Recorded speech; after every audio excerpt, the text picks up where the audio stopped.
Hey, what's up, guys? Hope you're doing great. It's been quite some time since we've seen a flagship killer phone in the market. I thought probably the next flagship killer phone we are going to see from brands like Xiaomi or Poco. But surprise to my expectation, Moto's come up with a new phone with top-notch spec in the market plus aggressive pricing, which is nothing but Moto Edge 30 Ultra. In this video, let's unbox the device and let's find out is it a real flagship killer. As usual, let's not waste the time, we'll directly jump into the video. First, let's unbox the phone. This is the box of Moto Edge 30 Ultra. Initially when I see the box, they mentioned it's a eco-friendly packaging. All I thought was probably they removed the charger. But surprise to my expectation, it's really a eco-friendly packaging. The complete package is made up of cardboards and papers. First, let's cut the seal and open the box. There is a small box on the top. Inside you'll get manual, SIM ejector tool and TPU case. Here one more small surprise for me. In the name of eco-friendly, they didn't stop providing TPU case. Next, let's take out the phone and remove this wrapper. Even a small detail like wrapper is also made up of paper. It's really impressive. Let's turn on the phone and remove this tray. Next on the bottom we have one 125 watts charging brick. Yes, the phone supports 125 watts charging. We'll talk about that shortly. And finally we have one Type-C charging cable. Next, when it comes to the design, we have glass body on the back with matte finish. There is a Moto logo on the center with reflective finish. Also the back panel is protected with Corning Gorilla Glass 5. Since it's a matte finished glass, it didn't attract any fingerprint smudges. Also the side frames are made up of aluminum. The phone weighs 198.5 gram and 8.39 mm thickness. Since both front and back have curved edges, the phone feels really slim and gives good in-hand feel. Next, when it comes to color, the phone comes on two color variant, Interstellar Black and Starlight White. Also it has IP52 water resistance.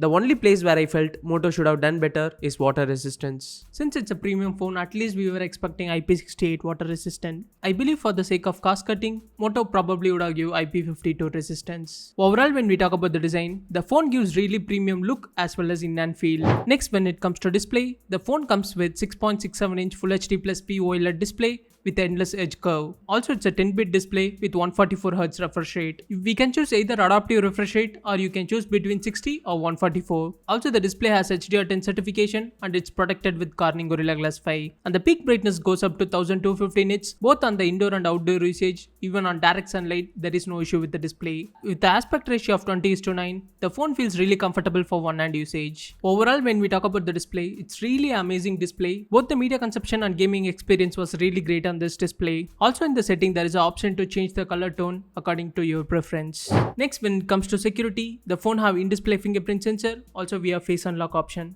Both are fast and accurate. Next, let's talk about the ports and button. On the bottom we have SIM tray with dual SIM support, Type-C port, mic and speaker grill. When we talk about the speaker, the phone have stereo speakers and it is tuned by Dolby Atmos. The audio output was really rich and great on this mobile. Also there is no audio destruction at the higher volume. On the right we have volume rocker key and power button. Finally on the top we have secondary noise cancellation mic and the Dolby Atmos text on the center. When it comes to 5G band, the phone comes with 13 5G band. It supports almost all network. Next, when it comes to software, the phone runs on MyUX on top of Android 12. MyUX is nothing but a stock Android with the minor tweak. And the brand promises assured Android 13, 14, 15 update and 4 years of security update. The last security update received was on June. And the OS have some special features like bubbles for chat, flicker prevention, swipe to split, edge lighting, peak display and attentive display. Also the phone have ready for compatibility. You can connect this phone with laptop or external display. You can directly share files, play media, play games and you can do many more things with the external display or laptop. Also the phone comes with Motorola Strongbox, which is nothing but the phone have both software and hardware protection from the external thread.